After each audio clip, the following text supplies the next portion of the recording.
Home safety tips specifically during the winter months can be very, very vital. There's a bunch of different things to consider when you're not only heating your home, but protecting your home from the outside cold and factors. So join us right here live on The Splash to help give out a few of those best tips and practices from the West Bloomfield Fire Department. We have Fire Marshal Byron Turnquist. Thank you for being here, sir. Happy to be here. Good morning. So, one thing I want to ask is out of curiosity, because we think of the fire department, we think of you only putting out fires. This is the winter time, not to say fires can't happen, but just want to know, how does the fire department, the West Bloomfield Fire Department, assist the community during major winter storms, and what resources are available? Well, we respond to all types of emergencies. The most common that people think of are, fires, car accidents, and medical emergencies. But we also get called a lot this time of year for carbon monoxide alarms. We like to take a minute and just remind everybody, we always push smoke alarms and the importance of having working smoke alarms in your house. It's just as important to have working carbon monoxide alarms. Okay, I get it. So you already went into a carbon monoxide, and that, like we said, that's just one of the things we don't even think about, carbon monoxide. We talk about smoke alarms so much, but that's another thing to explore, and we will get into that soon. So with that being said, also, are there any winter-related home hazards that our West Bloomfield residents should be aware of that your department deals with on a common basis? Yeah, a couple right off the top of my head are, in the fall and especially in the winter, people like to use their fireplaces more often. It's not something you typically use in the warmer months around Michigan. But before you use your fireplace, it's a great idea to have a chimney professional or a chimney sweep, somebody that's an expert in fireplaces, to come out and evaluate the chimney and clean the chimney, make sure it's ready to be used. When you have a fire in your fireplace, you want to make sure that you use clean, dry firewood, and you're not burning cardboard boxes or garbage or yard waste from your yard. You never want to bring that into your fireplace and use that. That clean, dry wood will give you a better fire. The smoke will be cleaner. It'll work better through your chimney and not build up the dirt and soot in your chimney that could lead to a chimney fire later on down the road. So it's important to have a professional come out and evaluate your fireplace and your chimney, make sure that it's clean and ready to be used. Yeah. That doesn't seem like a bad idea, especially if you don't use it during certain months. It's just sitting there. It's probably just the smoke, soot, just building up after a while. Before you light it back up, make sure you do have a professional come check it out. Like you said, use appropriate firewood instead of just cardboard and random items as well. Love that perspective and for you providing that also. What about power outages? We are experiencing on and off snowstorms during our winter season right now, and I would like to know how people should basically respond or prepare for potential power outages during winter storms. I imagine that's different. So, not necessarily different. We always advise, if there's power lines down in your neighborhood, stay away from them. Keep in mind that if that power line is, landing on a chain link fence or on a shed, that those items might be energized. So you want to stay clear of those items as well. Okay. You don't want to touch any fences or play sets or anything in the yard that might be in contact with that power line. And it's good to keep in mind, don't let your dog out in the backyard if there's a power line down. So stay clear of that.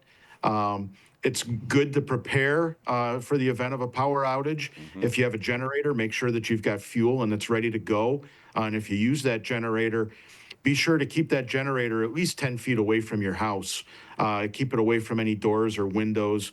You never, ever want to run that in the garage because that runs the risk of building up carbon monoxide, which is that clear, odorless gas that you don't even know is there, unless your working carbon monoxide alarm tells you that there's a problem. So keep that stuff, keep it away from the house. Let it run. If you need to refuel it, turn it off. I know it's a little inconvenient. Turn it off. Go a little while without power. Let it cool down. You don't want to run the risk of spilling gasoline on a hot exhaust and starting a fire. No, that's a lot to consider, but very important though, especially if you are running that generator. Like you said, give it some space so that smoke, that carbon monoxide coming from there does not leak into your home and things like that. That's another thing that we want to at least make sure we're conscious of. With us right here live on the Splash from the West Bloomfield Fire Department, Fire Marshal Byron Turnquist, just overall talking about home safety tips to help us deal with these on and off winter storms we are experiencing during the winter season. Don't want to hold you up too much longer, but do want to ask, because if I'm not mistaken, you all also respond to possible like frostbite, hypothermia calls, and things like that. So can you just talk about advice or steps people should take if they are recognizing hypothermia or frostbite signs, or if they see it in someone else? Yeah, you want to limit your exposure outside. And if you're going to be outside for an extended period of time, make sure that you're dressed appropriately. I definitely, when I'm outside, I definitely need to wear a hat. You want to make sure you've got a hat, make sure you've got some gloves or mittens, and you're dressed appropriately. And it's really important to do everything you can to stay dry. You don't want to be exposed to the cold temperatures if you're sweaty or wet. That makes it much more dangerous to somebody that's exposed to the cold. And if you recognize somebody that's experiencing the cold weather, and maybe they're not acting or responding appropriately, get them indoors, get them someplace warm. Yeah. Even if there's not a heated area, if you can just get out of the wind sometimes, that will help. And if it really gets serious and you need help, don't hesitate to call 911, and we'll get a rescue on the way, and can evaluate somebody, and if need be, transport them to the hospital. Okay, good. So that kind of leads into my next question, essentially. Are you aware, or do you know of if anyone is looking for adequate heating, do you know any local resources or assistance program nearby that people can actually get in contact with? Yeah, at this time, I'm not aware of any. Okay. And we've been fortunate. We haven't had any major power outages in the area. So there's no warming shelter or anything like that set up at this time. But it's also a good idea. If you do lose power, don't try to heat your home with the stove. Um, don't try, if you're going to use a space heater or a kerosene type heater, again, you want to make sure that there's good ventilation. You want to make sure that any space heater is kept, at least 3 feet away from any combustible material, and never ever leave that space heater running. If it's plugged in, or any type of space heater, never leave it running when you're not there in the room with Right. it. If you're leaving the room or you're leaving your house, turn it off. I know the house will cool off, but it's just, if you're going to use that type of heating device, you need to make sure that you're in the room with it in case there's a problem. No, and it makes sense also. And thank you for breaking that down. With us right here live from West Bloomfield Fire Department, Fire Marshal Byron Turnquist.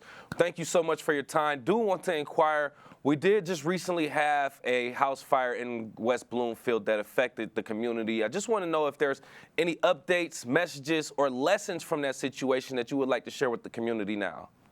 No, there's no updates. Again, we always remind everybody. We've talked about carbon monoxide alarms. Those are important to have. But check your smoke alarms. Test those. Make sure that they work. If they're more than 10 years old, replace them. You should have a smoke alarm on every level of your home, outside of the bedrooms, and one in each bedroom.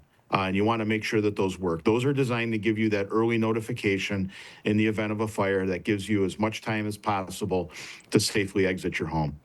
It's a good time. It's also a great reminder. Practice your home escape plan. Make sure everybody in your house knows the plan, and make sure everybody can do it. If you're Good telling point. your 5-year-old that if they can't get out the bedroom door, go open the bedroom window, make sure that they can open the bedroom Correct. window. If they can't get out, they can at least open it, get some fresh air, and cry for help and scream for help. And when we get there, one of the first things we'll do is we'll throw a ladder to that window and get you out. So develop that plan, practice the plan, actually go through it, make sure that it works, and test those smoke alarms, make sure that they're in working order. Well said, sir. Couldn't have said it better myself. Thank you again for your time and your information. Once again, from the West Bloomfield Fire Department, Fire Marshal Byron Turnquist. Thank you, sir. Thank you. Have a great day.